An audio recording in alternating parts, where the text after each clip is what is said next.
Hi ಎಲ್ರಿಗೂ ನಮಸ್ಕಾರ. ನಾನು ನಿಮ್ಮ ಆರ್ಯ ಮಾತಾಡ್ತಾ ಇದ್ದೀನಿ. Welcome to Kannada cine galaxy. And ಸ್ನೇಹಿತರೆ, ಇವತ್ತು ನನ್ನ ಜೊತೆ ಒಂದು ಯಂಗ್ ಪ್ರತಿಭೆ, ಯಂಗ್ ಟ್ಯಾಲೆಂಟ್, ನಮ್ಮ ಕೃಷ್ಣ ಅವ್ರು ಬಂದಿದ್ದಾರೆ. ಮೂಲತಃ ಇವರು ಚನ್ನರಾಯಪಟ್ಟಣದವರು, ಹಾಸನ ಚನ್ನರಾಯಪಟ್ಟಣದವರು. And welcome to my show Krishna. Thank you sir. ಸ್ವಲ್ಪ ಎಕ್ಸೈಟ್ಮೆಂಟ್ ಎಲ್ಲ ಸ್ವಲ್ಪ ಜೋರಾಗಿ ಮಾತಾಡಿ. ಸರ್ ಓಕೆ, ಸೊ ನಾನು ಕೃಷ್ಣ ಆಕ್ಚುಲಿ ಅವ್ರದ್ದು ವಾಯ್ಸ್ಗೆ ನಾನು ಫ್ಯಾನ್ ಆಗಿಬಿಟ್ಟಿದ್ದೀನಿ. ಅವಾಗಲೇ ಬಂದ ತಕ್ಷಣ ಹೇಳಿದೆ, ಕೃಷ್ಣ ನೀವು ವಾಯ್ಸ್ ಚೆನ್ನಾಗಿದ್ದಾರೆ ಅಂತ ಹೇಳ್ಬಿಟ್ಟು, ಅದಕ್ಕೆ ಒಂದು ಸ್ವಲ್ಪ ಜೋರಾಗಿ ಹೇಳಿ ಅಂದ್ಬಿಟ್ಟು. ಆ್ಯಂಡ್ ಅವ್ರ ಬಗ್ಗೆ ಅವ್ರ ಬಾಯಿಂದನೇ ನಾವು ಕೇಳೋಣ. ಯಾವಾಗಲೂ ನನ್ನ ಗೆಸ್ಟ್ ಬಂದಾಗ ಅವ್ರ ಬಗ್ಗೆ ಅವರೇ ಹೇಳಿದ್ರೆ ಚಂದ ಅಲ್ವಾ? ಸೊ ಕೃಷ್ಣ, ದಯವಿಟ್ಟು ನಮ್ಮ ಆಡಿಯನ್ಸ್ಗೆ ನಿಮ್ಮ ಬಗ್ಗೆ ಹೇಳಿ. ನನ್ನ ಹೆಸರು ಕೃಷ್ಣ ಅಂತ. ಮೂಲತಃ ನಾನು ಹಾಸನ ಜಿಲ್ಲೆ ಚನ್ನರಾಯಪಟ್ಟಣ ತಾಲೂಕು ಮತಿಘಟ್ಟ ಗ್ರಾಮದಿಂದ ಬಂದಿರುವಂತ ಹುಡುಗ. ಬೆಂಗಳೂರಿಗೆ ಬಂದು ಸುಮಾರು 20 ವರ್ಷ ಆಗಿದೆ. ಕನ್ನಡ ಸಿನಿಮಾ ಇಂಡಸ್ಟ್ರಿಯಲ್ಲಿ ಸುಮಾರು ಕಳೆದ 4 ವರ್ಷದಿಂದ ಕೆಲಸ ಮಾಡ್ತಾ ಇದ್ದೀನಿ ಅಂತ ಹೇಳಕ್ ಇಷ್ಟಪಡ್ತೀನಿ ಸರ್. ವಂಡರ್ಫುಲ್. ನೋಡಿ ಎಷ್ಟು ಚೆನ್ನಾಗೆ ಓಟ್ ಕೇಳ್ದಂಗೆ ರಪ್ ಅಂತ ಸರ್. ಹಿಂಗೆ ನಾನಿಲ್ಲ ಓವರ್. ನಿಮ್ ಗ್ರಾಮದ ಬಗ್ಗೆ ಹೇಳಿದ್ರಿ, ಯಾವ ಗ್ರಾಮ ಹೇಳಿದ್ರು? ಮತಿಘಟ್ಟ ಗ್ರಾಮ ಅಂತ ಸರ್. ಮತಿಘಟ್ಟ ಗ್ರಾಮ ಅಂದ್ರೆ ಒಂದು ಚಿಕ್ಕ ಹಳ್ಳಿಯಿಂದ ಬಂದಿರತ್ತ ಪ್ರತಿಭೆ ಸರ್. ನೋಡಿ, ಯಾವುದೇ ದೊಡ್ಡವರಾಗಿರ್ಲಿ, ಇಲ್ಲಿ ಟೆಕ್ನಿಷಿಯನ್, ಆಕ್ಟ್ರು ಎಲ್ಲ ಒಂದು ಚಿಕ್ಕ ಜಾಗದಿಂದಾನೇ ಬಂದಿರ್ತಾರೆ. ಸೊ ಮುಂದಕ್ಕೆ ಇವ್ರನ್ನು ಚಿಕ್ಕ ಜಾಗದಿಂದ ದೊಡ್ಡ ಜಾಗದಲ್ಲಿ ನಾವು ನೋಡ್ಬೋದು. It's a fantastic thing Krishna. ಖುಷಿ ಆಯ್ತು ನೀವು ಶೋಗೆ ಬಂದಿರೋದು. ಅಂಡ್ ಈಗ ನನಗೆ ನೀವು ಆಕ್ಚುಲಿ ಇವರು ನನ್ನ ಶೋ ನೋಡಿ ಅದರಲ್ಲಿ ನಮ್ಮ ಗುರು ಅಂತ ಆರ್ಟಿಸ್ಟ್ ಬಂದಿದ್ರು. ಅವರು ಇವ್ರಿಗೆ ಸ್ನೇಹಿತರು. ಸೊ ಅವ್ರ ಹತ್ರ ನಮ್ ನಂಬರ್ ಕಲೆಕ್ಟ್ ಮಾಡ್ಕೊಂಡು ನಮಗ್ ಕಾಲ್ ಮಾಡಿ, ಸರ್ ನಾನು ಶಾರ್ಟ್ ಫಿಲ್ಮ್ಸ್ ಎಲ್ಲ ಮಾಡಿದೀನಿ, ನಮ್ ಬಗ್ಗೆ ಒಂದ್ ಸ್ವಲ್ಪ ಹೇಳಿ ಸರ್ ಅಂದಾಗ, ಅರೆ ಮಾಡಿರೋದೇ ನಿಮ್ಮಂತವ್ರಿಗ್ರಿ, ಬನ್ನಿ ಅಂತ ಹೇಳ್ಬಿಟ್ಟು 1-2 ವಾರ ಮಿಸ್ ಮಾಡ್ಕೊಂಡ್ಬಿಟ್ರು. ನಾನು ಇಲ್ಲಿದ್ದೀನಿ ಅಂತ ಹೇಳಿ ಫೈನಲಿ ಇವತ್ತು ಆ ಗಳಿಗೆ ಕೂಡು ಬಂತು. ಅಂಡ್ ಕೃಷ್ಣ, ಇವಾಗ ನೀವು ಮಾಡಿದಂತ ಶಾರ್ಟ್ ಫಿಲ್ಮ್ಸ್ ಅದ್ರ ಬಗ್ಗೆ ಹೇಳಿ. ಸರ್, ನಾನು ಸುಮಾರು ಅಂದ್ರೆ ಒಂದು 22 ಶಾರ್ಟ್ ಮೂವೀಸ್ ಮಾಡಿದೀನಿ ಸರ್. ವಾವ್, 22 ಶಾರ್ಟ್ ಮೂವೀಸ್ ಮಾಡಿದೀನಿ. ಒಂದು 3 ರ್ಯಾಪ್ ಸಾಂಗ್, 3 ಕವರ್ ಸಾಂಗ್ಸ್ ನ ಮಾಡಿದೀನಿ ಸರ್. ಇವಾಗ ಅಟ್ ಪ್ರೆಸೆಂಟ್ ಒಂದು ಕಾಮದ ಕಣ್ಣು ಅಂತ ಒಂದು ಡಾಕ್ಯುಮೆಂಟರಿ ಮೂವಿ ಮಾಡಿದೀನಿ sir. Is it a movie or documentary? Documentary movie. Duration ಏನಿದೆ ಸರ್? ಡ್ಯೂರೇಷನ್ ಬಂದು 1 hour 15 minutes ಇದೆ ಸರ್. 1 hour 15 minutes. ಕಾಮದ ಕಣ್ಣು. ಕಾಮದ ಕಣ್ಣು ಅಂತ ಯಾಕೆ ನೀವು ಇದು ಕಾಮದ ಕಣ್ಣು ಅಂತ ಟೈಟ್ಲ್ ಇಟ್ಟಿರೋದು? ಯಾಕೆ ಅಂತ ಹೇಳ್ಬಿಡ್ತೀನಿ ಅಂದ್ರೆ, ಈಗ ಕೇಳಿದ ತಕ್ಷಣ ಆಡಿಯನ್ಸ್ಗೆ ಇದ್ಯಾವ್ದು ಗುರು, ಯಾವ್ದೋ ಅಡಲ್ಟ್ ಕಂಟೆಂಟ್ ಇದ್ದಂಗಿದೆ ಅನ್ಕೊಂಡ್ಬಿಡ್ತಾರಲ್ವಾ? ಸೊ ಅದಕ್ಕೆ ಡೋಂಟ್ ವರಿ, ನಮ್ ಚಾನಲ್ ಅಲ್ಲಿ ಅದೆಲ್ಲ ಬರಲ್ಲ. ಸೊ ಏನೇ ಇದ್ರು ಅವ್ರು ಯಾಕೆ ಆ ಟೈಟ್ಲ್ ಇಟ್ಟಿದ್ದಾರೆ ಅಂತ ನನ್ಗೊಂದು ಕ್ಯೂರಿಯಾಸಿಟಿ ಇದೆ. ಸೊ ಪ್ಲೀಸ್ ಹೇಳ್ಬಿಡಿ ಸರ್. ಇವಾಗ ಕಾಮದ ಕಣ್ಣು ಅಂತಂದ್ರೆ ಹೆಸರಲ್ಲೇ ಇದೆ, ಕಾಮದ ಕಣ್ಣು ಅಂತ. ಸೊ ಇವಾಗ ರೇಪಿಸ್ಟ್ ಗಳಾಗಿರ್ಬೋದು. ಸೊ ಇವಾಗ ಹಲವಾರು ಸರ್, ನಮ್ಮ ಇವಾಗ ಪ್ರೆಸೆಂಟ್ ಏನ್ ನಡೀತಿದೆ ಅಂದ್ರೆ ಎಲ್ಲಾ ಕಡೆ ರೇಪ್ ನಡೀತಾ ಇದೆ. ಸೊ ಅದನ್ನ ತಡೆಗಟ್ಟಬೇಕು. ಎಲ್ಲಾ ಕಡೆ ಅನ್ಬಿಡಿ, ಅಲ್ಲಲ್ಲಿ ಅದೇ ಆಲ್ಮೋಸ್ಟ್ ಹರಡ್ಬಿಟ್ಟಿದೆ ಸರ್. ಆಲ್ಮೋಸ್ಟ್ ಹರಡ್ಬಿಟ್ಟಿದೆ. ಸೊ ಅದ್ರದ್ದು ಒಂದು ಚಿಕ್ಕ ಬಿಲ್ಟ್, ಅದನ್ನ ತಡೆಗಟ್ಟೋಕೆ ಒಂದು ಚಿಕ್ಕ ಹೆಜ್ಜೆ ಸರ್ ನಮ್ಮಿಂದ ಸ್ಟಾರ್ಟ್ ಆದ್ರೆ, ನಾಳೆ ದಿನ ನಂತರದವ್ರು ಇನ್ನೊಂದ್ ಸ್ವಲ್ಪ ಜನ ಉಟ್ಕೋತಾರೆ. ಅವಾಗ ಅಲ್ಲಿ ಎಲ್ಲೋ ಒಂದ್ ಕಡೆ ರೇಪ್ ಅನ್ನೋದು ನಿಲ್ಲುತ್ತೆ. ಅದು ನನ್ ಕಾನ್ಸೆಪ್ಟ್ ಸರ್. ನೋಡಿ, ಅಂತ ಒಂದು ಒಳ್ಳೆ ಇಂಟೆನ್ಷನ್ ಇಟ್ಕೊಂಡಿದ್ದಾರೆ ಇವರು. So rape cases throughout the country, it's a menace. ಸಿಕ್ಕಾಪಟ್ಟೆ ಅದರದೊಂದು ಇಶ್ಯೂ ಇದೆ. ಸೊ ಅದ್ರ ಮೇಲೆನೆ ನಾವೊಂದು ಡಾಕ್ಯುಮೆಂಟ್ರಿ ಸಿನಿಮಾ ಅಂತ ಅವ್ರು ಮಾಡಿದ್ದಾರೆ. ಇದ್ರ ಮೂಲಕ ಅವರು ಒಂದು ಮೆಸೇಜ್ ಕೊಡಕ್ ಹೋಗ್ತಿದ್ದಾರೆ. ಅಂದ್ರೆ ಇದು ತಪ್ಪು, ಇದು ನಡಿಬಾರ್ದು, ಇದಕ್ಕೆ ಯಾವ ತರ ಒಂದು ಪನಿಷ್ಮೆಂಟ್ ಅಥವಾ ರೂಲ್ಸ್ ನಾರ್ಮ್ಸ್ ಏನೋ ಇರ್ಬೇಕು ಅನ್ನೋದನ್ನ ಅವ್ರ ಕಂಟೆಂಟ್ ಅಲ್ಲಿ ಇಟ್ಕೊಂಡಿದ್ದಾರೆ. ಸೊ ಅದು ರಿಲೀಸ್ ಆಗಿದೆ? ಇಲ್ಲ ಸರ್, ಟ್ರೈಲರ್ ಲಾಂಚ್ ಆಗಿದೆ. ಟ್ರೈಲರ್ ಲಾಂಚ್ ಆಗಿದೆ ಅಂತ ಯಾವ channel? Bajrang Bali cine creations ಅಂತ. ಯಾವುದು? Bajrang Bali cine creation. Bajrang Bali cine creations ಅಲ್ಲಿ ಲಾಂಚ್ ಆಗಿದೆ. ಸೊ ನೀವೆಲ್ಲರೂ ಬಜರಂಗ್ ಬಲಿ ಸಿನಿ ಕ್ರಿಯೇಷನ್ಸ್ ನ ಯೂಟ್ಯೂಬ್ ಚಾನಲ್ ಹೋಗಿ ಆ ಟ್ರೈಲರ್ ನ ನೋಡಿ, ಹಾಗೆ ಆ ಚಾನಲ್ ನ ಕೂಡ ಸಬ್ಸ್ಕ್ರೈಬ್ ಮಾಡ್ಕೊಳ್ಳಿ. ಯಾಕಂದ್ರೆ ಕಾಂಟೆಂಟ್ ಯಾರೇ ಕೊಡ್ತಿರ್ಲಿ ಅವ್ರನ್ನ ನಾವು ಅಪ್ರಿಶಿಯೇಟ್ ಮಾಡಬೇಕು, ಅದ್ರ ಜೊತೆಗೆ ಅವ್ರಿಗೆ ಸಪೋರ್ಟ್ ಕೊಡಬೇಕು. ಹೆಂಗೆ ನೀವು ನನ್ನ ಕನ್ನಡ ಸಿನಿ ಗ್ಯಾಲಕ್ಸಿಗೆ ಡೇ ಬೈ ಡೇ ಸಬ್ಸ್ಕ್ರಿಪ್ಷನ್ಸ್ ಆಗಲಿ, ಅದ್ರ ಜೊತೆಗೆ ನೀವು ಶೇರ್ ಮಾಡ್ತಿದ್ರಲ್ಲ, that's amazing. Love you all. ಅದೇ ರೀತಿ ಈ ತರ ಶಾರ್ಟ್ ಫಿಲ್ಮ್ಸ್ ಮುಂದಕ್ಕೆ ಇವರು ಸಿನಿಮಾನೂ ಮಾಡ್ತಾರೆ. ಸೊ ಅದಕ್ಕೆಲ್ಲದಕ್ಕೂ ಇದೊಂದು ಸ್ಟೆಪ್. ಸೊ ಅದಕ್ಕೆ ನೀವು ಸಪೋರ್ಟ್ ಮಾಡಬೇಕು. ಸೊ ಆ ಟ್ರೈಲರು ಮತ್ತೊಮ್ಮೆ Bajrangi cine creations YouTube channel ಅಲ್ಲಿ ಇದೆ. ನೋಡಿ, ನಿಮ್ಗೆ ಏನ್ ಅನ್ಸ್ತು ಅಂತ ಕಮೆಂಟ್ಸ್ ಅಲ್ಲಿ ಹಾಕಿ. ನಿಮ್ಮ ಹಾಕೋ ಕಮೆಂಟ್ಸ್ ಇಂದ ಅವ್ರಿಗೆ ಒಂದು ಪ್ರೇರಣೆ ಸಿಗತ್ತೆ, ಅದರಿಂದ ಕಲಿಯಕ್ಕೆ ಎಷ್ಟೋ ಸಿಗತ್ತೆ. ನಾನು ಕೇಳ್ತೇನೆ ಇದ್ದೀನಿ ಕಮೆಂಟ್ಸ್ ಹಾಕಿ ಅಂತ. ನನ್ನ ಚಾನಲ್ಗಂತೂ ಆಗ್ತಾ ಇಲ್ಲ, ಅವ್ರಿಗಾದ್ರೂ ಹಾಕಿ. ನೀವು ಸ್ವಲ್ಪ ಆಗ್ತಾರೆ ಸರ್, ಟ್ರೈಲರ್ ನೋಡಿದ್ರೆ ಆಗ್ತಾರೆ ಪಕ್ಕ. ನೋಡೋಣ ಪಕ್ಕ ಅಂತೆ. ಇವರು ಸೂಪರ್ ಆಗಿದ್ದಾರೆ. ಕೃಷ್ಣ, ಇದು ಈ ತರ ಒಂದು ಸಬ್ಜೆಕ್ಟ್ ನಾನು ಮಾಡ್ಬೇಕು, ಇದನ್ನ ಒಂದು ಮೆಸೇಜ್ ಆಗಿ ಕೊಡ್ಬೇಕು ಅಂತ ಯಾಕೆ ನಿಮ್ಗೆ ಐಡಿಯಾ ಬಂದಿದ್ದು? ಸರ್ ಅಂದ್ರೆ ಇದು ರಿಯಾಲಿಟಿ ಏನು ಅಂತಂದ್ರೆ ಸರ್, ಒಂದು ನನ್ ಮನೇಲಿ ಮಲಗಿರ್ಬೇಕಾದ್ರೆ ಸುಮಾರು ಅಂದ್ರೆ ಒಂದು 2 ಗಂಟೆ ಸಮಯ ಸರ್. 2 ಗಂಟೆ ಸಮಯದಲ್ಲಿ ಒಂದು ಜಸ್ಟ್ ಒಂದು ಹುಡುಗಿ ಅಳು ವಾಯ್ಸ್ ಮಾತ್ರ ಕೇಳಿಸ್ತಾ ಇರುತ್ತೆ ಸರ್ ನನ್ಗಷ್ಟೇ. ಅಂದ್ರೆ ನಿಜವಾಗ್ಲೂ ಆಗಿರೋದು Reality, ಮೈಂಡ್ ಅಲ್ಲಿ ನಡೆಯುತ್ತಾ? ಅಂದ್ರೆ ಮಲಗಿರ್ಬೇಕಾದ್ರೆ ಇಮ್ಯಾಜಿನೇಷನ್ಸ್ ಆಗುತ್ತೆ ಸರ್ ಅಷ್ಟೇ, ಒಂದ್ ಅಳ್ತಾ ಇರೋ ಹುಡುಗಿ ವಾಯ್ಸ್ ಅಷ್ಟೇ ಸರ್. ಓಕೆ. ಸೊ ಅವಾಗ ನಾನು ಏನ್ ಮಾಡ್ತೀನಿ, ಅದ್ರ ಬಗ್ಗೆ ಜಾಸ್ತಿ ಕಾನ್ಸಂಟ್ರೇಟ್ ಕೊಡಕ್ ಸ್ಟಾರ್ಟ್ ಮಾಡ್ತೀನಿ. ರೇಪ್ ಹೆಂಗಾಗುತ್ತೆ, ಯಾವ ಕಡೆ ಮೂಲಕ ಆಗುತ್ತೆ, ಎಲ್ಲಿ ಜಾಸ್ತಿ ಆಗ್ತಾ ಇದೆ, ಹೆಂಗ್ ಜಾಸ್ತಿ ಆಗ್ತಾ ಇದೆ. ಈಗ ನನಗೆ ಪ್ರೆಸೆಂಟ್ ಸರ್ ಪ್ರೆಸೆಂಟ್ ಅನ್ಸಿದ್ದು ಇವಾಗ ರೇಪ್ ಅಂದ್ರೆ ಏನು ಅಂತಂದ್ರೆ ಜಾಸ್ತಿ ಮಂಗಳಮುಖಿಯವ್ರ ಮೇಲೆ ಜಾಸ್ತಿ ಹೌದಾ? ಹಾ. ನಂಗೆ ಗೊತ್ತಿರ್ಲಿಲ್ಲ. ಜಾಸ್ತಿ ಅಂದ್ರೆ ನಾನ್ ಸರ್ಚ್ ಮಾಡಿದಾಗ, ನಾನು ಓದಿದಾಗ ಜಾಸ್ತಿ ಅಟ್ರಾಕ್ಷನ್ ಆಗೋದೇ ಮಂಗಳಮುಖಿಯರು ಅಂತ. ಓ ಮೈ ಗಾಡ್. ಸೊ ಅದನ್ನ ಒಂದು ಮಂಗಳಮುಖಿಯವ್ರನ್ನ ಇಟ್ಕೊಂಡು, ಅಂದ್ರೆ ನಾನ್ ಮಂಗಳಮುಖಿ ಕ್ಯಾರೆಕ್ಟರ್ ನಾನ್ ಮಾಡಿದೀನಿ ಆಕ್ಚುಲಿ ಈ ಸಿನಿಮಾದಲ್ಲಿ. ಓ ನೋಡಿ, ಇವರ ಸಿನಿಮಾ ಅಲ್ಲಿ ಇವ್ರು ಕೂಡ ಆಕ್ಟ್ ಮಾಡಿದ್ದಾರೆ. ಮೇನ್ ಕ್ಯಾರೆಕ್ಟರ್ ಮಂಗಳಮುಖಿ ಅಲ್ವಾ? ಸೊ ಮಂಗಳಮುಖಿ ಕ್ಯಾರೆಕ್ಟರ್ ನ ಇವರೇ ಆಕ್ಟ್ ಮಾಡಿದ್ದಾರೆ. ಓಕೆ, ನಿಮ್ಗೆ ಅದು ಕಂಗ್ರಾಚುಲೇಷನ್ಸ್ ಅದಕ್ಕೆ. ಅಂದ್ರೆ ಪಾತ್ರ ಮಾಡಿರೋದು. ಸೊ ಸ್ವಲ್ಪ ಹೆಚ್ಚಾಗಿ ಹೇಳಿ ಇದ್ರ ಬಗ್ಗೆ ನೋಡಿ ತಿಳ್ಕೊಳ್ಳೋಣ ಸರ್. ಅಂದ್ರೆ ಅದ್ರ ಬಗ್ಗೆ ಅಂದ್ರೆ ಏನಂದ್ರೆ ಹೇಳ್ಬೇಕು ಅಂದ್ರೆ, ಇವಾಗ ಜಾಸ್ತಿ ಮಂಗಳಮುಖಿರದೇ ಆಗ್ತಾ ಇರೋದು ಸರ್. ಮಂಗಳಮುಖಿ ಮೇಲೆ ಅತ್ಯಾಚಾರಗಳು, ರೇಪ್ಗಳು ಅವು ಜಾಸ್ತಿ ನಡೆಯುತ್ತೆ. ಯಾಕಂದ್ರೆ ಸೀಕ್ವೆನ್ಸ್ ಆಗಿ ಈಗ ಒಬ್ಬ ಮಿಡಲ್ ಕ್ಲಾಸ್ ಬಾಯಿಂದ ಹಿಡಿದು ಐ-5 ಜೀವನವರೆಗೂ ಇರೋರು ಎಲ್ಲಾನು, ದುಡ್ಡಿರೋರು ದುಡ್ಡಿಲ್ದೇ ಇರೋರು ಎಲ್ಲ ಜಾಸ್ತಿ ಹೋಗಿ ಬರೋದೇ ಅಂತ, ದುಡ್ಡಿಲ್ಲ ಅಂತ ಮನೆಯವರು ಜಾಸ್ತಿ ಹೋಗ್ತಾರೆ. ಸೊ ಅವರು ಅದಕ್ಕೆ ಅಂದ್ರೆ ಕೆಲವರು ಮಂಗಳಮುಖಿಯರು ಅದಕ್ಕೆ ಪ್ರೇರಣೆ ಕೊಡೋ ಬದಲು ಅದನ್ನ ನಿಲ್ಸಿದ್ರೆ ಹೇಗಿರುತ್ತೆ, ನಮ್ ಸಮಾಜ ಯಾವ ತರ ಇರುತ್ತೆ, ಅದನ್ನ ಈ ಸಿನಿಮಾದಲ್ಲಿ ತೋರಿಸ್ಬೇಕು ಅನ್ನೋ ನನ್ನ ಉದ್ದೇಶ ಸರ್. ನೋಡಿ, ಅಲ್ಲಿ 2 ಮೆಸೇಜ್ ಆಕ್ಚುಲಿ ನಾನು ಇವಾಗ ತಿಳ್ಕೊಂಡ್ಮೇಲೆ ಅಲ್ಲಿ 2 ಮೆಸೇಜ್ ಇದೆ. ಒಂದು, ಅದು ನಡೆಯೋದೇ ಒಂದು ತಪ್ಪು. ಇನ್ನೊಂದು, ಕೆಲವರು ಮಾಡೋದ್ರಿಂದ ಅಲ್ಲಿ ಬೇರೆದಕ್ಕೆಲ್ಲ ಒಂದು ದಾರಿ ಆಗ್ತಿದೆ, ಅದನ್ನು ತಡೆಗಟ್ಟಬೇಕು ಅನ್ನೋದೇ ಇವರ ಒಂದು ಇಂಟೆನ್ಷನ್ ಅಲ್ವಾ? ಫ್ಯಾಂಟಾಸ್ಟಿಕ್. ಇದು ಒಳ್ಳೆ, ನನಗೆ ಗೊತ್ತಿರಂಗೆ ಇಟ್ಸ್ ಫ್ಯಾಂಟಾಸ್ಟಿಕ್ ಕಾಂಟೆಂಟ್. ಅದ್ರ ಜೊತೆಗೆ ನನಗೆಲ್ಲೋ ಈ ತರ ಒಂದು ಪ್ರಾಜೆಕ್ಟ್ಸ್ಗೆ ಅವಾರ್ಡ್ಸ್ ಬರಬೇಕು. ಯಾಕಂದ್ರೆ ಇಟ್ಸ್ ನಾಟ್ ಮಚ್ ಪೀಪಲ್ ಇದನ್ನ ಟಚ್ ಮಾಡಲ್ಲ ಇಂಥ ಸಬ್ಜೆಕ್ಟ್ಗಳನ್ನ. ಯಾಕಂದ್ರೆ ಅದು ಭಯ ಇರುತ್ತೆ, ಜನ ಏನನ್ಬೋದು ಅಥವಾ ಮಂಗಳಮುಖಿಯರೇ ಏನನ್ಬೋದು ಇದ್ರ ಬಗ್ಗೆ ಅನ್ನೋದೊಂದು ಭಯ ಇರುತ್ತೆ. ಬಟ್ ಇವ್ರು ಧೈರ್ಯ ಮಾಡಿ ಅದೆಲ್ಲೋ ಅವ್ರ ಕಾನ್ಶಿಯಸ್ ಅಲ್ಲಿ ಆ ವಾಯ್ಸಸ್ ಎಲ್ಲ ಬಂದು ಎಲ್ಲೋ ಈ ತರ ಒಂದು ಸಬ್ಜೆಕ್ಟ್ ನೀನ್ ಮಾಡ್ಬೇಕು ಅಂತ ಒಂದು ನಿಮ್ಗೆ ತಿಳುವಳಿಕೆ ಬಂತು ಏನೋ ಗೊತ್ತಿಲ್ಲ. So you believe in that. So ಹಂಗಿದೆ ಅನ್ಸುತ್ತೆ ಇವರು ಪ್ಲಾನ್ ಮಾಡಿರೋದು. ಹಂಗಾದ್ರೆ ಇಟ್ಸ್ ಅ ಡೆಸ್ಟಿನಿ ಪ್ರಾಜೆಕ್ಟ್ ಇದು. ಸೊ ಯಾರಿಗೇ ಆಗ್ಲಿ ಈ ತರ ಬಂದಾಗ, ಸೊ ಒಂದು ಹೆಜ್ಜೆ ಇಟ್ಟು ಮುಂದೆ ಬಂದಾಗ ಅದು ತಾನಾಗಿ ನಡೀತಾ ಹೋಗುತ್ತೆ. ಇದು ಶುರು ಮಾಡಿದ್ಯಾ ಇವಾಗ ನೀವು? ಸರ್ ಇದು ಶುರು ಮಾಡಿದ ಆಗ್ಲೇ ನಾನು 6 months ಆಗಿತ್ತು ಸರ್. ಅಂದ್ರೆ ಕತೆ 1 ವರ್ಷ ಆಗಿದೆ ಸರ್. ಕತೆ ಎಲ್ಲ ಬರೆಯಕ್ ಸ್ಟಾರ್ಟ್ ಮಾಡ್ಕೊಂಡು ನಾನು ಕತೆ ಎಲ್ಲ ಬರ್ದಿ ಸಿನಿಮಾ ಸ್ಟಾರ್ಟ್ ಮಾಡಿದ್ದು ಅಂತಂದ್ರೆ, ಅಂದ್ರೆ ಈ ಡಾಕ್ಯುಮೆಂಟರಿ ಮೂವಿ ಸ್ಟಾರ್ಟ್ ಮಾಡಿದ್ದು ಅಂದ್ರೆ 6 months ಆಯ್ತು ಸರ್ ಸ್ಟಾರ್ಟ್ ಮಾಡಿದೆ. ಬಟ್ ಏನಾಯ್ತು ಅಂದ್ರೆ 2-3 ಜನ ಬಂದು ನನ್ಗೆ ಸಪೋರ್ಟ್ ಮಾಡ್ತೀನಿ ಅಂತ ಬರೋರು ಸ್ಟಿಕಬಲ್ ಆಗೋದು, ಮತ್ತೆ ಕ್ಯಾನ್ಸಲ್ ಆಗೋದು, ಸ್ಟಿಕಬಲ್ ಆಗೋದು, ಕ್ಯಾನ್ಸಲ್ ಆಗೋದು, ಈ ತರನೇ ಆಗ್ತದೆ ಸರ್. 2-3 ಕಡೆ ಹೆಂಗೆ ಆಗ್ತು. ಕೊನೆಗೆ ನನ್ ಕೈ ಹಿಡಿದಿದ್ದು ಅಂದ್ರೆ ನಮ್ ಬಜರಂಗಬಲಿ ಸಿನಿ ಕ್ರಿಯೇಷನ್ ಇಂದ ನಾನು ವರ್ಷಿತ್ ಅಂತ, ನನ್ನ ಆತ್ಮೀಯ ಗೆಳೆಯ ವರ್ಷಿತ್. ಅವನು ಡಿಒಪಿ ವರ್ಕ್ ಮಾಡ್ತಾರೆ ಅವ್ರನ್ನು. ಸೊ ಅವರು ಬ್ರೋ ಈ ತರ ಒಂದು ಕಾನ್ಸೆಪ್ಟ್ ಇದೆ, ನಾನು ಮಾಡ್ಬೇಕು ಅನ್ಕೊಂಡಿದೀನಿ ಬ್ರೋ ಅಂತ ಹೋದಾಗ ಅವ್ರು ನನಗೆ ಸಪೋರ್ಟ್ ಮಾಡ್ತಾರೆ. Varshith, fantastic man. ನಿಮ್ಮ ಸ್ನೇಹಿತರಿಗೆ ನೀವು ಎಂತ ಒಂದು ಕಾರ್ಯ ನೀವು ಮಾಡಿದೀರಾ ಅಂದ್ರೆ ಇಟ್ ಇಸ್ ಡಿವೈನ್ ಆಕ್ಚುಲಿ. ಯಾಕಂದ್ರೆ ಆ subject is not a regular subject ಅಲ್ಲ, ಇಟ್ ವೆರಿ ಚಾಲೆಂಜಿಂಗ್. ಯಾಕಂದ್ರೆ ಸಂಚಾರಿ ವಿಜಯ್ ಒಂದ್ಸಲ ಇದ್ರ ಮೇಲೆ ಸಿನಿಮಾ ಮಾಡಿದ್ರು. ಸೊ ಅದೇ ಎತ್ತರಕ್ಕೆ ನಿಮ್ಮ ಸಿನಿಮಾ ಕೂಡ ಬೆಳಿಬೇಕು. ಅಂಡ್ ನೀವು ಅವ್ರಿಗೆ ಸಾಥ್ ಕೊಟ್ಟಿದ್ದೀರಲ್ಲ, ಹೆಸರು ನೋಡಿ ಬಜರಂಗಿ, ಇನ್ನೇನ್ ಬೇಕು. ಅವ್ರ ಆಶೀರ್ವಾದನೂ ಇದೆ, ನಿಮ್ಮ ಸಪೋರ್ಟ್ ಇವ್ರು ಕೊಟ್ಟಿದ್ದೀರಾ. Again thank you so much. ಇದೇ ರೀತಿ ಸಪೋರ್ಟ್ ಮಾಡ್ತಾ ಇರಿ.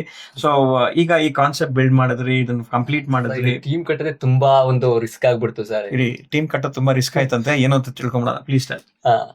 ಆದ್ರೆ ಏನು ಅಂದ್ರೆ ನನ್ಗೆ ಆರ್ಟಿಸ್ಟ್ಗಳನ್ನ ಹುಡುಕ್ತಾ ಇದೀವಿ. ಆರ್ಟಿಸ್ಟ್ಗಳು ನಂಗೆ ಸೆಟಬಲೇ ಆಗ್ತಾ ಇಲ್ಲ. ಯಾಕಂದ್ರೆ ಕೆಲವೊಬ್ರು ಆ ರೋಲ್ ಮಾಡ್ತೀನಿ ಅಂತಾರೆ, ಕೆಲವರು ಆ ರೋಲ್ ಇಷ್ಟ ಆಗ್ತಾ ಇಲ್ಲ, ನಾನ್ ಮಾಡಕ್ಕಾಗಲ್ಲ ಅಂತಾರೆ. ಸೊ ಅವಾಗ ನನಗೆ ಅಗ್ನಿ ಅಂತ ಕೆಲವೊಬ್ರು ನನ್ಗೆ ಆಡಿಷನ್ಗೆ ಅಂತ ಹೋದಾಗ ಪರಿಚಯ ಆದಂತ ವ್ಯಕ್ತಿಗಳು, ಅಗ್ನಿ, ಸಂದೀಪ್, ವೈಷ್ಣವಿ ಅಕ್ಕ. ಸೊ ಇವರೆಲ್ಲ ಸೇರ್ಕೊಂಡು ಇವರೆಲ್ಲ ಏನೇ ಆದ್ರೂ ಪರವಾಗಿಲ್ಲ ಸರ್ ಅಂದ್ಬಿಟ್ಟು ಊಟ ತಿಂಡಿ ಎಲ್ಲಾ ಬಿಟ್ಟು ಫಸ್ಟ್ ಶೂಟ್ ಮುಗ್ಸೋಣ ಎಲ್ಲರಿಗೂ ನಾನು ಥ್ಯಾಂಕ್ ಯು ಅಂತ ಹೇಳಕ್ ಇಷ್ಟಪಡ್ತೀನಿ ಸರ್. ಯಾಕಂದ್ರೆ ಅವ್ರು ನೋಡಿ, ಅಗ್ನಿ, ಆಮೇಲೆ ಸಂದೀಪ್ ಅಂಡ್ ವೈಷ್ಣವಿ ಅವರೇ, ಎಂತ ಒಂದು ಸಪೋರ್ಟ್ ನೀವು ಡೈರೆಕ್ಟರ್ ಕಮ್ ಆಕ್ಟರ್ಗೆ ಕೊಟ್ಟಿದ್ದೀರಾ ನೀವು. Hats off to you all. ಈ ತರ ಒಂದು ಕಮಿಟೆಡ್ ಆರ್ಟಿಸ್ಟ್ಗಳು ಬೇಕು. ಊಟ ತಿಂಡಿ ಬಿಟ್ಬಿಟ್ಟು ನಾವ್ ಇದನ್ನ ಫಸ್ಟ್ ಮಾಡೋಣ, ಇದನ್ನ ಮುಗಿಸೋಣ ಅಂತ ಹೇಳಿದಿರಲ್ಲ, ವೆರಿ ಗುಡ್. ದೇವ್ರು ನಿಮ್ಗೆ ಒಳ್ಳೇದ್ ಮಾಡ್ಲಿ, ನೀವು ಒಂದು ಒಳ್ಳೆ ಸ್ಥಾನಕ್ಕೆ ಬೇಗ ರೀಚ್ ಆಗಿ. Okay, please continue. ನಾನು ಸಾರಿ ಮಧ್ಯದಲ್ಲಿ ಈ ತರ ನಿಲ್ಸ್ಬಿಡ್ತೀನಿ, ಹೇಳ್ಬೇಕು ಆಡಿಯನ್ಸ್ಗೆ ಅಂತ. ಪರವಾಗಿಲ್ಲ ಸರ್, ಹೇಳಿ. ಅಲ್ಲಿಂದ ಹಂತವಾಗಿ ನಡೆಯುತ್ತೆ ಸರ್. ಸುಮಾರು ಅಂದ್ರೆ ಒಂದ 6 days ಕಂಟಿನ್ಯೂಸ್ ಶೂಟ್ ನಡೆಯುತ್ತೆ. ಒಂದು ಸೀನ್ ಮಾತ್ರ, ಕ್ಲೈಮ್ಯಾಕ್ಸ್ ಸೀನ್ ಮಾತ್ರ ಬ್ಯಾಲೆನ್ಸ್ ಇಳಿಸ್ಕೊಂಡಿರ್ತೀವಿ. ಸುಮಾರು ಅಂದ್ರೆ ಸರ್ ಮಧ್ಯರಾತ್ರಿ 12 ಗಂಟೆಲಿ ಆ ಸೀನ್ ಮಾಡ್ತೀವಿ ಸರ್. ಅವತ್ತು ಕೂಡ ಅಷ್ಟೇ ಜನ ಆರ್ಟಿಸ್ಟು. ಸೊ ನನ್ಗೆ ಸೀರೆ ಉಡ್ಸೋದಾಗಿರ್ಬೋದು, ಮೇಕಪ್ ಮಾಡೋದಾಗಿರ್ಬೋದು, ಎಲ್ಲಾ ಆರ್ಟಿಸ್ಟ್ಗಳು ಅಷ್ಟೇ ಸಪೋರ್ಟ್ ಮಾಡ್ತಾರೆ. ಒಂಥರ ಚೆನ್ನಾಗಿತ್ತು ಸರ್. ಅದು ನನ್ಗೆ ಬೆಸ್ಟ್ ಎಕ್ಸ್ಪೀರಿಯನ್ಸ್. ನಾನು 22 ಶಾರ್ಟ್ ಮೂವಿಯಲ್ಲಿ ಸೊ ಕಾಮದ ಕಣ್ಣು ನಂಗೊಂದು ಬೆಸ್ಟ್ ಎಕ್ಸ್ಪೀರಿಯನ್ಸ್ ತಂದು ಕೊಡ್ತು ಸರ್. ಒಂದು ಒಳ್ಳೆ ಫ್ಯಾಮಿಲಿ ನೆಟ್ವರ್ಕ್. ಎಸ್ ಸರ್, ಎಲ್ಲ ಒಂಥರ ಫ್ಯಾಮಿಲಿ ತರನೇ ಇದ್ದೋ. ಸೊ ಎಲ್ಲಿ ಬೇಕು ಅಲ್ಲಲ್ಲೇ ಮಲಿಕೊಳ್ಳೋದು, ಚಿಕ್ಕದಾಗಿ ಒಂದ್ ಮನೆ, ಚೆನ್ನಾಗಿತ್ತು ಸರ್. ಈಗ ಯಾರು ನಿಮ್ಗೆ ಕಾಲ್ ಮಾಡ್ಬಿಟ್ಟು ಯಾವಾಗ ಡೈರೆಕ್ಟರ್ ಯಾವಾಗ ಬರುತ್ತೆ ಇದು ಅಂತ ಏನೋ ಕೇಳ್ತಾ ಇಲ್ವಾ? ಕೇಳ್ತಾ ಇದಾರೆ ಸರ್, ಹೇಳಿದೀನಿ ಎಲ್ಲರಿಗೂ. ಸೊ ಟ್ರೈಲರ್ ಏನೋ ಈಗ ರಿಲೀಸ್ ಮಾಡ್ಬಿಟ್ಟಿದ್ದೀರಾ. ಯಾವಾಗ ಈ ಪ್ರಾಜೆಕ್ಟ್ ಯಾವಾಗ ನೀವು ಎಲ್ಲಿ ರಿಲೀಸ್ ಮಾಡ್ಬೇಕು ಅಂತಿದ್ದೀರಾ ಸರ್? ನಾನು ಇದನ್ನ January 1 ಕಾಮಾಕ್ಷಿ ಪಾಳ್ಯ ವೀರೇಶ್ ಥಿಯೇಟರ್ ಅಲ್ಲಿ ವೀರೇಶ್ ಅಲ್ಲಿ ಲಾಂಚ್ ಮಾಡೋಣ ಅಂತ ನಾವ್ ಅಂದ್ಕೊಂಡು ಮಾತಾಡಿದೀರಾ? ವೀರೇಶ್ ಮಾತಾಡಿದೀನಿ ಸರ್, ಅಂದ್ರೆ ಸಿನಿಮಾ ತರನೇ ಸಿನಿಮಾ ತರನೇ ರಿಲೀಸ್ ಮಾಡೋಣ ಅಂತ.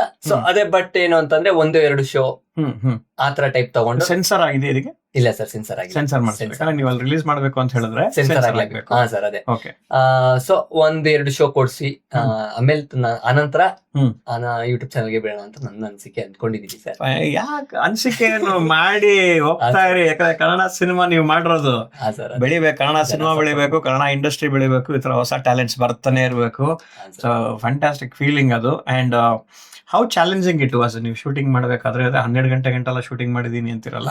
ಸೊ ನಿಮ್ಗೆಲ್ಲಾದ್ರೂ ಒಂದ್ ಕಡೆ, ಯಾಕಂದ್ರೆ ಡೈರೆಕ್ಷನ್ ನೀವೇ ಮಾಡ್ತಿದ್ದೀರಾ, ಆಕ್ಟಿಂಗ್ ನೀವೇ ಮಾಡ್ತಿದ್ದೀರಾ, it is very very challenging. So ಅಂತ ಟೈಮ್ ಅಲ್ಲಿ ಈ ತರ ಫ್ರಸ್ಟ್ರೇಷನ್ಸ್ ಅಥವಾ ಒಂದ್ಸಲ ಲೋ ಆಗ್ಬಿಡೋದು ವಿತ್ ಇನ್ ದ ಟೀಮ್, ಸ್ವಲ್ಪ ಸಣ್ಣ ಪುಟ್ಟ ಗೊತ್ತಲ್ಲ ಕಿರಿಗಳು ಅವು ಇವು ಎಲ್ಲ, ಈ ತರ ನಿಮ್ ಪ್ರಾಜೆಕ್ಟ್ ಅಲ್ಲಿ ಯಾವಾಗ ಆಯ್ತಾ ಸರ್? ಅಂದ್ರೆ ನಾನು ತುಂಬಾ ಕಿರ್ಚಾಡ್ಬಿಟ್ಟಿದೀನಿ ಸರ್. ಎಲ್ಲಾ ಆರ್ಟಿಸ್ಟ್ ಮೇಲೂ ಬೇಜಾರ್ ಮಾಡ್ಕೊಂಡ್ಬಿಟ್ಟಿದೀನಿ, DOP ಮೇಲೂ ಬೇಜಾರ್ ಮಾಡ್ಕೊಂಡ್ಬಿಟ್ಟಿಲ್ಲ, ಯಾರ್ದು ಬಿಟ್ಟಿಲ್ಲ ಸರ್. ಯಾಕೆ ಅಂದ್ರೆ ಅವರು ನನ್ಗೆ ಬೇಕಾಗಿರೋದ್ ಬೇಕಿತ್ತು ಸರ್ ಆ ಟೈಮಲ್ಲಿ. ನನ್ಗೆ ಅದನ್ನು ಕಾಂಪ್ರಮೈಸ್ ಆಗಲ್ಲ ಆಕ್ಟಿಂಗ್ ಅಲ್ಲಿ ಬಂದ್ಬಿಟ್ರೆ. ನನ್ಗದ್ ಬೇಕು ಅಷ್ಟೇ, ನನಗ್ ಬರ್ತಾ ಇಲ್ಲ ಅಂದ್ರೆ ನನ್ಗದ್ ಬೇಕು. ಸೊ ನಮ್ಮ ವೈಷ್ಣವಿ ಅಕ್ಕಂಗಂತೂ ಒಂದು ಒಳಸಿನ್ ಇದೆ. ಸೊ ಸುಮಾರು ಅಂದ್ರೆ 20-25 ಟೇಕ್ ನ ತಗ್ಸ್ಕೊಂಡಿದೀನಿ. ವೈಷ್ಣವಿ ಅವರೇ, ವಾಟ್ ಈಸ್ ದಿಸ್? ಸೊ ಈ ತರ ಅಂದ್ರೆ ಪಾಪ ಎಲ್ಲಾದನ್ನು ಪರವಾಗಿಲ್ಲ ಕೃಷ್ಣ, ನಾನು ಮಾಡ್ತೀನಿ ಯಾರು ನನ್ ಮೇಲೆ ಕೋಪ ಮಾಡ್ಕೊಳ್ಳಿಲ್ಲ. ನಾನೇ ಬೈದ್ರು ಮತ್ತೆ ಅವರೇ ಬಂದು ಸಾರಿ ಸರ್ ನಾನು ಮಾಡ್ತೀನಿ, ಖಂಡಿತವಾಗ್ಲೂ ಮಾಡ್ಕೊಡ್ತೀನಿ, ನಿಮ್ಗೆ ಹೆಂಗ್ ಬೇಕೋ ಹಂಗೆ ಕೊಡ್ತೀನಿ ನಾನು ಸಬಾಷ್ ಅಂತ ಹೇಳಿ. ಅಂದ್ರೆ ಚೆನ್ನಾಗಿತ್ತು ಸರ್ ಅಂತ ಟೀಮ್ ನಂಗೆ ಸಿಕ್ಕಿದ್ದು. ಅದೇನೋ ದೈವ ಸೃಷ್ಟಿನೇ ಅನ್ಸುತ್ತೆ ಸರ್ ಅಂತ ಟೀಮ್. ಬಂತಲ್ಲ ನಿಮ್ ಥಾಟ್ ಅಲ್ಲೇ ಬಂದು ಅವ್ರು ಮಾಡಿಸ್ಕೊಳ್ತಾ ಇದಾರೆ ಅಷ್ಟೇ, ನೀವು ಪ್ರಾಸೆಸ್ ಅಲ್ಲಿ ಇದ್ದೀರಾ ಅಷ್ಟೇ. ಇಲ್ಲಿ ಇದಕ್ಕೆ ಒಂದು ಅವಾರ್ಡ್ ಕೂಡ ಬಂದಿದೆ ಅಂತ ಜನ ಮೆಚ್ಚಿದ ನಟ. ಓಕೆ, ಫ್ಯಾಂಟಾಸ್ಟಿಕ್ ರೀ. ಆಲ್ರೆಡಿ ಬೆಸ್ಟ್ ಆಕ್ಟರ್ ತರ ಬಂದ್ಬಿಟ್ಟಿದೆ ಅವ್ರಿಗೆ, ಅದು ಜನ ಮೆಚ್ಚಿದ ನಟ. Fantastic, very good. ಹಿಂಗೆ ನಿಮ್ಗೆ ಹಲವಾರು ಅವಾರ್ಡ್ಸ್ ಬರ್ಲಿ. ಅಂಡ್ ನೀವು ಇಂಡಸ್ಟ್ರಿಗೆ ಬಂದು 4 ವರ್ಷ ಆಯ್ತು. ಸೊ ಏನೇನ್ ಪ್ರಾಜೆಕ್ಟ್ಸ್ ಅಲ್ಲಿ ನೀವು ವರ್ಕ್ ಮಾಡಿರೋದು ಸರ್? ನಾನ್ ಬಂದು ಲೈಟ್ ಮ್ಯಾನ್ ಆಗಿ ವರ್ಕ್ ಮಾಡಿದೀನಿ, ಜೂನಿಯರ್ ಆರ್ಟಿಸ್ಟ್ ಆಗಿ ವರ್ಕ್ ಮಾಡಿದೀನಿ, ಮತ್ತೆ ಅಸೋಸಿಯೇಟರ್ ಆಗಿ ವರ್ಕ್ ಮಾಡಿದೀನಿ, ಅಲ್ಲಿಂದ A ಕ್ಲಾಸ್ ಆರ್ಟಿಸ್ಟ್ ಆಗಿ ವರ್ಕ್ ಮಾಡಿದೀನಿ. ಇವ್ರು ಬೆಳಿಬೇಕ್ರಿ, ಯಾಕೆ ಅಂದ್ರೆ ನೋಡಿ ಲೈಟ್ ಮ್ಯಾನ್ ಕೆಲಸ ಮಾಡಿದ್ದಾರೆ, ಜೂನಿಯರ್ ಆರ್ಟಿಸ್ಟ್ ಆಗಿ ಕೆಲಸ ಮಾಡಿದ್ದಾರೆ, ಆಮೇಲೆ then again A class artist, ಆಮೇಲೆ ಇನ್ನೊಂದು ಡಿಪಾರ್ಟ್ಮೆಂಟ್ ಹೇಳಿದ್ರು ಇವರು ಅಸೋಸಿಯೇಟ್ ಡೈರೆಕ್ಟರ್ ಕೂಡ ಕೆಲಸ ಮಾಡಿದ್ದಾರೆ. ಅಂದ್ರೆ ಇಷ್ಟು ಡಿಪಾರ್ಟ್ಮೆಂಟ್ಸ್ ಅಲ್ಲಿ ಕೆಲಸ ಮಾಡ್ತಾರಲ್ಲ, ಎಲ್ಲೋ ಒಂದ್ ಕಡೆ ಅದು ಅಂತವ್ರು ಬರ್ಬೇಕು. ಯಾಕಂದ್ರೆ ನಮ್ಮಲ್ಲಿ ದೊಡ್ಡ ದೊಡ್ಡ ಸ್ಟಾರ್ಗಳಾಗಿರೋರು ಕೂಡ ಈ ತರ ಎಲ್ಲ ಕೆಲಸ ಮಾಡಿ ಬಂದಿದ್ದಾರೆ. ಸೊ ಆ ಒಂದು ಫೀಲ್ ಅಲ್ಲಿ ಖುಷಿ ಆಗತ್ತೆ. ಅದ್ರಲ್ಲೂ 22 ಶಾರ್ಟ್ ಫಿಲ್ಮ್ ಮಾಡಿದ್ದಾರೆ ಹುಡುಗ ಅಂತ ಹೇಳಿದ್ರೆ. ಎಲ್ಲ ನೀವು ಡೈರೆಕ್ಷನ್ ಮಾಡಿರೋದೇನಾ? ಸರ್ ಇಲ್ಲ, ನಾನ್ ಡೈರೆಕ್ಷನ್ ಮಾಡಿರೋದು ಒಂದು 8 ಶಾರ್ಟ್ ಫಿಲಮ್ಗೆ ನಾನ್ ಡೈರೆಕ್ಷನ್ ಮಾಡಿರೋದು. 8 ಶಾರ್ಟ್ ಫಿಲ್ಮ್ ಡೈರೆಕ್ಟ್ ಮಾಡಿದ್ದಾರೆ. ಎಲ್ಲ ಅದೇ ಚಾನಲ್ ಇದೆಯಾ? ಬೇರೆ ಚಾನಲ್ ಇದೆ ಸರ್. ನಿಮ್ದೇ ಒಂದು ಚಾನಲ್ ಮಾಡ್ಕೊಂಡ್ಬಿಡ್ಬೇಕಿತ್ತಲ್ಲ ಅವಾಗ. ಯಾಕಂದ್ರೆ ನಾನು ಇವಾಗ ನೆಕ್ಸ್ಟ್ ಹೇಳ್ತಿದ್ದೆ, ವೀಕ್ಷಕರ ಮಿಸ್ ಮಾಡಿದ್ರೆ ಕೃಷ್ಣ ಅವ್ರದ್ದು ಎಲ್ಲ ಶಾರ್ಟ್ ಫಿಲ್ಮ್ ಈ ಚಾನಲ್ ಅಲ್ಲಿ ನೋಡಿ ಅಂತ ಹೇಳೋಣ, ನೀವು ಬೇರೆ ಚಾನಲ್ ಇಟ್ಬಿಟ್ಟಿದೀರ. ಇಲ್ಲ ಸರ್, ಅದಕ್ಕೂ ಒಂದು ಟೈಮ್ ಬರ್ಲಿ ಅಂತ ವೇಟ್ ಮಾಡ್ತಾ ಇದೀನಿ. ಎಸ್, ಬೇಗ ಅದಾಗ್ಲಿ, ನಿಮ್ದೇ ಒಂದು ಪ್ಲಾಟ್ಫಾರ್ಮ್ ಇರ್ಲಿ, ಅದ್ರಲ್ಲಿ ಬರ್ತಾ. ಯಾಕಂದ್ರೆ ಈ ಮಟ್ಟಿಗೆ ನೀವು ಇಷ್ಟು ಶಾರ್ಟ್ ಫಿಲ್ಮ್ಸ್ ಎಲ್ಲ ಆಲ್ರೆಡಿ ಬಂದಿದ್ದೀರಾ ಅಂತ ಹೇಳಿದ್ರೆ ಇಟ್ ಇಸ್ ಅಮೇಸಿಂಗ್. ಹಂಗೆ ಸೊ ಈಗ ವೀರೇಶ್ ಥಿಯೇಟರ್ ಮೂಲಕ ನೀವು ಅದನ್ನ ಸಿನಿಮಾ ಇಂಡಸ್ಟ್ರಿ ಒಳಗಡೆ, ಈಗ ಸಿನಿಮಾ ಇಂಡಸ್ಟ್ರಿ ಅವ್ರೆ ಈಗ ನೀವು. ಸೊ ಅಲ್ಲಿ ಸಣ್ಣ ಪುಟ್ಟ ಕೆಲಸ ಮಾಡ್ಕೊಂಡ್ ಬಂದು ಈಗ full fledge director cum actor ಆಗಿ ಲಾಂಚ್ ಆಗ್ತಿದ್ದೀರಾ. ಸೊ ದೊಡ್ಡ ಮಟ್ಟದಲ್ಲಿ ನಿಮ್ಗೆ ಯಶಸ್ಸು ಸಿಗ್ಬೇಕು. And what is your next plans? Sir next plans ಅಂದ್ರೆ ಇವಾಗ ಅಪ್ಕಮಿಂಗ್ ಒಂದು ಹೊಸ ಇನ್ನೊಂದು ಟೀಮ್ ನನಗೆ ಕೂಡ ಟೈ ಅಪ್ ಆಗಿದೆ. ಶೇಖ್ ಅಂತ, ನಮ್ಮ ಇಲ್ಲೇ ರಾಜಗೋಪಾಲ್ ನಗರದಲ್ಲಿರೋ ಹುಡುಗರು. ಶೇಖ್ ಆಗಿರ್ಬೋದು, ಜೀವನ್ ಆಗಿರ್ಬೋದು, ಅವರು ಒಂದು 3x1 ಅಂತ ಒಂದು ಕಿರುಚಿತ್ರ ಮಾಡ್ತಾ ಇದಾರೆ. 3x1 ಅಂತ ಕಿರುಚಿತ್ರ ಮಾಡ್ತಾ ಇದಾರೆ. ಸೊ ಆ ಹುಡುಗರಿಗೆ ನಮ್ ಕೈಲ ನನ್ನ ಇನ್ನೂ ಸಪೋರ್ಟ್ ಮಾಡಿಲ್ಲ ಅವ್ರಿಗೆ. ಪಾಪ ಅವ್ರು ನನ್ನ ಸಾಂಗಿಗೆ ಸೈಕೋ ಅಂತ ಒಂದು ಈಗ ಮೊನ್ನೆ ಲಾಂಚ್ ಮಾಡಿದೆ, ಕನ್ನಡ ರ್ಯಾಪ್ ಸೈಕ್ ಅಂತ ಒಂದು ರ್ಯಾಪ್ ಸಾಂಗ್ ಲಾಂಚ್ ಮಾಡಿ. ಕನ್ನಡ ರ್ಯಾಪ್ ಸಾಂಗ್ 23 ಅಲ್ಲಿ ಲಾಂಚ್ ಆಯ್ತು ಸರ್. ಅದು ಬ್ಯಾಕ್ ಟು ಬ್ಯಾಕ್ ಏನೋ ಒಂದ್ ಮಾಡ್ತಾನೆ ಇದಾರೆ. ನೀವೇ ಹಾಡಿದಿರ ಅದನ್ನ? ಸರ್ ನಾನೇ ಹಾಡಿರೋದು. ಹಂಗಾದ್ರೆ 1-2 ಲೈನ್ ಹಾಡ್ಬೇಕು ತಾನೆ ಇವಾಗ? ಒಂದ್ 2 ಲೈನ್ ಬಿಡಿ. ಸರ್ ಅದು ರ್ಯಾಪ್ ಸರ್, ಇಲ್ಲಿ ಹೇಳ್ಬೋದು. ಹಾಡಿರೋದ್ ನೀವೇ ತಾನೆ, ಆಡಿರೋದ್ ಹಂಗಿದ್ಮೇಲೆ ಹಾಡ್ಬೇಕಪ್ಪ. ಹಾಡ್ರಿ. ಸೈಕಾಗಿದೆ ಮಗ ಸೈಕಾಗಿದೆ, ತಲೆ ಬುಡಗಳು ಇಲ್ಲಿ ಅಳುಗಾಡಿದೆ, ಸಾಕಾಗಿದೆ ಮಗ ಸಾಕಾಗಿದೆ, ಲೈಫ್ ಅಲ್ಲಿ ಬ್ರೇಕ್ ಥ್ರೂ ಬೇಕಾಗಿದೆ ಯೋ, ಸೈಕಾಗಿದೆ ಮಗ ಸೈಕಾಗಿದೆ, ಲೈಫ್ ಅಲ್ಲಿ ಬ್ರೇಕ್ ಥ್ರೂ ಬೇಕಾಗಿದೆ ಯೋ. ಸೂಪರ್ ರೀ, ವೆರಿ ಗುಡ್. ಒಳ್ಳೆ ರೈಮ್ ಎಲ್ಲ ಇಟ್ಟಿದ್ದೀರಾ ನೀವು. ಬರ್ದಿರೋದು ನೀವೇನಾ? ಬರ್ದಿರೋದು ನಾನೇ, ಆಡಿರೋದು ನಾನೇ ಸರ್. ಯಾಕೆ ಬೇರೆಯವ್ರ ಕೆಲಸ ಕೊಡ್ಬೇಕನ್ನೋ ಇಂಟ್ರೆಸ್ಟ್ ಇಲ್ವಾ ನಿಮ್ಗೆ? ಇಲ್ಲ ಸರ್, ಅಂದ್ರೆ ನಾನು ಒಂಥರ ಹುಚ್ಚ ಸರ್ ಅದ್ರಲ್ಲಿ. 12 ಗಂಟೆ 1 ಗಂಟೆ ಕುತ್ಕೊಂಡ್ ಬರೀತಾ ಇರ್ತೀನಿ. Very good. ಅಂದ್ರೆ ಈ ಚಿಕ್ಕ ವಯಸ್ಸಿಂದಾನು ಇದನ್ನ ನಿಮ್ಗೆ ಹವ್ಯಾಸ? ಚಿಕ್ಕ ವಯಸ್ಸಿಂದ ಅಂದ್ರೆ ಸರ್ ಅದೇ ಮಾಮೂಲಿ ಏಕಪಾತ್ರ ಅಭಿನಯಗಳನ್ನ ಸ್ಕೂಲು ಕಾಲೇಜ್ಗಳಲ್ಲಿ ಕಾಂಪಿಟೇಷನ್ ಮಾಡಿದೀರ? ಮಾಡ್ತಾ ಇದ್ದೆ. ಓಕೆ. ಸೊ ನನ್ಗೆ ಅಂದ್ರೆ ಬ್ಲಡ್ ಅಲ್ಲೇ ಬಂದ್ಬಿಟ್ಟಿದೆ ಸರ್. ನಮ್ಮ ಅಪ್ಪ ಬಂದು ನಾಟಕ ಕಲಾವಿದ್ರು. ವಾವ್, ಯಾವ ತಂಡ ತಂದೆಯವ್ರದ್ದು? ಅಂದ್ರೆ ತಂಡ ನಾಟಕ ಕಲಾವಿದ್ರು ಅಂದ್ರೆ ಮಾಮೂಲಿ ಇವಾಗ ಟೆಂಟ್ ಹಾಕೊಂಡೆಲ್ಲ ಅಂದ್ರೆ ಸೀನ್ಸ್ ಎಲ್ಲ ಹಾಕೊಂಡ್ ಮಾಡ್ತಾರಲ್ಲ, ಆತರ ರಾಜ ಸತ್ಯವ್ರತ ಅಥವಾ ಶನಿ ಪ್ರಭಾವ. ಸೊ ಈ ತರ ಅದಕ್ಕೂ ಒಂದು ತಂಡ ಅಂತ ಇರುತ್ತಲ್ವಾ? ಇವಾಗ ನಾವು ಒಂದು ವಾದ್ಯಗೋಷ್ಠಿ ಅಂದ್ರೆ ಈ ತರ ಇವರು ವಾದ್ಯಗೋಷ್ಠಿ ಅಂತೀವಲ್ಲ, ಅದೇ ರೀತಿ ಒಂದು ತಂಡ ಅಂತ ಇರುತ್ತೆ. ಬಟ್ ನಿಮ್ಗೆ ಗೊತ್ತಿಲ್ಲ ಅದು. But is a theatre artist. Yes sir. Super. ಅವ್ರ ಹೆಸರು ರವಿಕುಮಾರ್ ಅಂತ ನಮ್ಮ ಅಪ್ಪನ ಹೆಸರು. ರವಿಕುಮಾರ್ ಅವರೇ, ನೋಡಿ ನಿಮ್ ಮಗ ನಿಮ್ಮನ್ನ ಮೀರಿಸಿ ಎಲ್ಲ ಹೋಗೋ ಪ್ಲಾನ್ ಅಲ್ಲಿ ಇದಾರೆ. Very good. ನೀವು ಥಿಯೇಟರ್ ಆರ್ಟಿಸ್ಟ್ ಅಂತ ಗೊತ್ತಾಯ್ತು, ತುಂಬಾ ಖುಷಿ. ನಾವು ಥಿಯೇಟರ್ ಆರ್ಟಿಸ್ಟ್ ಅವ್ರಿಗೆ ತುಂಬಾ ಗೌರವ ಕೊಡ್ತೀವಿ. ಅಂಡ್ ಖುಷಿ ಆಗತ್ತೆ. ಇನ್ನ ಹೆಚ್ಚಾಗಿ ಥಿಯೇಟರ್ ಜೊತೆಗೆ ನೀವು ನಿಮ್ಮ ಮಗನ ಒಂದು ಶಾರ್ಟ್ ಫಿಲ್ಮ್ಸ್ ಆಗ್ಲಿ ಅಥವಾ ಸಿನಿಮಾಗಳಲ್ಲಿ ನೀವು ಆಕ್ಟ್ ಮಾಡಿ ಚೆನ್ನಾಗಿರುತ್ತೆ. So good. ಫ್ಯಾಮಿಲಿಯಿಂದಾನೆ ಬ್ಲಡ್ ಅಲ್ಲೇ ಬಂದ್ಬಿಟ್ಟಿದೆ ನಿಮ್ಗೆ. ಸರ್ ಅವ್ರು ಸಪೋರ್ಟ್ ಮಾಡೋದಕ್ಕೆ ಸರ್ ನಾನು ಇಷ್ಟೆಲ್ಲ ಮುಂದಕ್ಕೆ ಒಳ್ಳೆ ಸಪೋರ್ಟ್ ಇದೆ ಫ್ಯಾಮಿಲಿ. ಅಪ್ಪ ಅಮ್ಮನ ಕಡೆಯಿಂದ ಒಳ್ಳೆ. ಫಸ್ಟ್ ಇರ್ಲಿಲ್ಲ ಸರ್, ಒಂದ 2024 ಅಲ್ಲಿ ಗೋಲ್ಡನ್ ಅಚೀವರ್ ಅಂತ ಇನ್ನೊಂದು ಅವಾರ್ಡ್ ಸಿಕ್ತು ನನಗೆ ಹೇಮಂತ್ ಕರ್ನಾಟಕ ಅವ್ರ ಕಡೆಯಿಂದ. ಸೊ ಆ ಅವಾರ್ಡ್ ಬಂದ್ಮೇಲೆ ಸ್ವಲ್ಪ ಮನೇಲಿ ಅಕ್ಕಪಕ್ಕದವರೆಲ್ಲ ಹೇಳಕ್ ಸ್ಟಾರ್ಟ್ ಆದ್ರು, ಏನೋ ಮಾಡ್ತಾನೆ ಅಂತ. ಸೊ ಅವಾಗಿಂದ ತುಂಬಾ ಬಿಲೀವ್ ಸರ್ ನನ್ನ ಮೇಲೆ. ತಗೊಳಪ್ಪ, ಅವಾರ್ಡ್ ಬರೋ ಗಂಟೆ ಸಪೋರ್ಟ್ ಮಾಡೋ ಇಂಟ್ರೆಸ್ಟ್ ಇಲ್ವಾ? ಏನ್ ಸಾರ್ ಇದು, ಹುಡುಗ ಫುಲ್ ಇವಾಗ ಮಿಂಚ್ತಾ ಇದ್ದಾನೆ. ಸಕ್ಕದಾಗಿ ಸಪೋರ್ಟ್ ಮಾಡಿ, ತಂದೆ ತಾಯಿ ಆಶೀರ್ವಾದ ಇಟ್ಬಿಟ್ರೆ ಅವ್ರು ಏನ್ ಬೇಕಾದ್ರೂ ಮಾಡ್ತಾರೆ. ಯಾವ ಡನ್ ಅ ಫ್ಯಾಂಟಾಸ್ಟಿಕ್ ಜಾಬ್. ಇದೇ ರೀತಿ ಅವ್ರು ಸಪೋರ್ಟ್ ಮಾಡ್ತಾರೆ, ಇನ್ನ ಎತ್ತರಕ್ಕೆ ಚೆನ್ನಾಗಿ ಬೆಳಿತಾರೆ ಅವರು.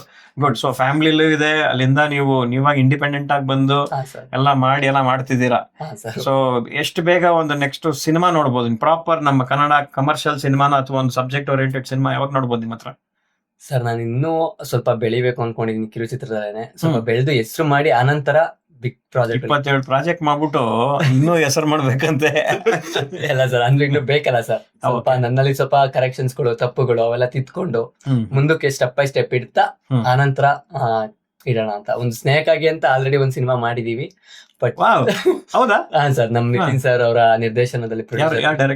ಡೈರೆಕ್ಟರ್ ನಾನೇ, ಪ್ರೊಡ್ಯೂಸರ್ ನಿತಿನ್ ಸರ್ ಅಂತ ಹೇಳಿ. ನಿತಿನ್ ಸರ್ ಅಂತ ಹೇಳಿ ಡ್ಯಾಡ್ಸ್ ಮನಿ ಸ್ಟುಡಿಯೋದಲ್ಲಿ ವರ್ಕ್ ನಡೀತಾ ಇದೆ. ಕಲರಿಂಗ್, ಗ್ರೇಡಿಂಗ್, ಡಬ್ಬಿಂಗ್ ಎಲ್ಲ ಪೋಸ್ಟ್ ಪ್ರೊಡಕ್ಷನ್ ನಡೀತಾ ಇದೆ. ಸೊ ಅದು ಇನ್ ಸ್ವಲ್ಪ ದಿವಸ ಅಂದ್ರೆ ಕೆಲವು ತಿಂಗಳುಗಳಲ್ಲೇ ಎಲ್ಲ ಕಡೆ ಮುಂದೆ ಬರುತ್ತೆ ಅಂತ ಹೇಳಕ್ ಇಷ್ಟಪಡ್ತೀನಿ ಸರ್. ಸೂಪರ್. ನೋಡಿ, ಅವ್ರು ಆಲ್ರೆಡಿ ಸಿನಿಮಾನು ಡೈರೆಕ್ಟ್ ಮಾಡ್ಬಿಟ್ಟಿದ್ದಾರೆ.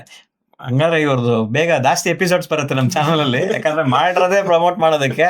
ಸೊ ಖುಷಿ ಆಯ್ತು, ಫ್ಯಾಂಟಾಸ್ಟಿಕ್. ಈಗ ನಿಮ್ಮ ಶಾರ್ಟ್ ಫಿಲ್ಮ್, ಶಾರ್ಟ್ ಸಿನಿಮಾ ಅಲ್ವಾ? ಶಾರ್ಟ್ ಸಿನಿಮಾ, ಆಮೇಲೆ ಸ್ನೇಹಕ್ಕಾಗಿ ಕಮರ್ಷಿಯಲ್ ಸಿನಿಮಾ ಎಲ್ಲ ಒಂದು ಫಸ್ಟ್ ಕ್ಲಾಸ್ ಯಶಸ್ ಕಾಣ್ಲಿ. ಇದೇ ರೀತಿ ನೀವು ಎತ್ತರಕ್ಕೆ ಬೆಳಿತಾನೆ ಇರಿ. ನಮ್ ಶೋಗ್ ಅವಾಗ ಬರ್ತಾ ಇರಿ ಆಯ್ತಾ? ಕನ್ನಡ ಸಿನಿ ಗ್ಯಾಲಕ್ಸಿ ಮಾಡಿರೋದೇ ಪ್ರತಿಯೊಬ್ಬರಿಗೋಸ್ಕರ, ಅವ್ರಿಗೋಸ್ಕರ. ಆಮೇಲೆ ಸಿನಿಮಾ ಯಾರೇ ಮಾಡ್ತಿರ್ಲಿ ಅವ್ರಿಗೆ ಫಸ್ಟ್ ನಿಂತಿರ್ತೀವಿ ಸಪೋರ್ಟ್ ಮಾಡೋದಕ್ಕೆ. ಯಾಕಂದ್ರೆ ಬೇಕು ನಮ್ಮ ಇಂಡಸ್ಟ್ರಿಗೆ ಹೊಸ ಅಲೆಗಳು ಬೇಕು. ಅಲೆಗಳು ನಮ್ಗೆ ಬರ್ತಾನೆ ಇರ್ಬೇಕು. ಅವಾಗ್ಲೇ ಇಂಡಸ್ಟ್ರಿ ಹೆಲ್ದಿ ಆಗಿರುತ್ತೆ. ಆಮೇಲೆ ಆಡಿಯನ್ಸ್ಗೂ ಅಷ್ಟೇನೆ ಹೊಸಬ್ರು ನೋಡ್ಬೇಕು ಅನ್ನೋ ಒಂದು ಇಂಟ್ರೆಸ್ಟ್ ಉಟ್ಕೊಳತ್ತೆ. ನಿಮ್ಮ ಎಲ್ಲಾ ಪ್ರಾಜೆಕ್ಟ್ಸ್ಗೂ ಯಶಸ್ಸು ಸಿಗ್ಲಿ, ಇದೇ ರೀತಿ ಎತ್ತರಕ್ಕೆ ಬೆಳಿತಾನೆ ಇರಿ ಅಂತ ಎಲ್ಲಿಂದ ವಿಶ್ ಮಾಡ್ತೀನಿ ನಿಮ್ಗೆ. First congratulations and all the very best. Krishna, ಹೆಸರಲ್ಲೇ ಕೃಷ್ಣ. ಓಕೆ ಸ್ನೇಹಿತರೆ, ನೋಡಿದ್ರಲ್ಲ, ಈ ತರ ಪ್ರತಿಭೆಗಳನ್ನ ನಾನು ಅವಾಗವಾಗ ಪದೇ ಪದೇ ಕರಿತಾನೆ ಇರ್ತೀನಿ. ನಮ್ಮ ಜೊತೆ ಕೂತ್ಕೊಂಡು ಹಾಸ್ಯವಾಗಿ ಈ ತರ ಮಾತಾಡ್ತಾ ಇರ್ತೀನಿ. This is not a scripted episode. ಮನಸಾರೆ ಮಾತಾಡ್ತೀವಿ. ಅವ್ರಿಗೂ ಖುಷಿ, ನಮಗೂ ಖುಷಿ, ನಿಮ್ಗೂ ಖುಷಿ.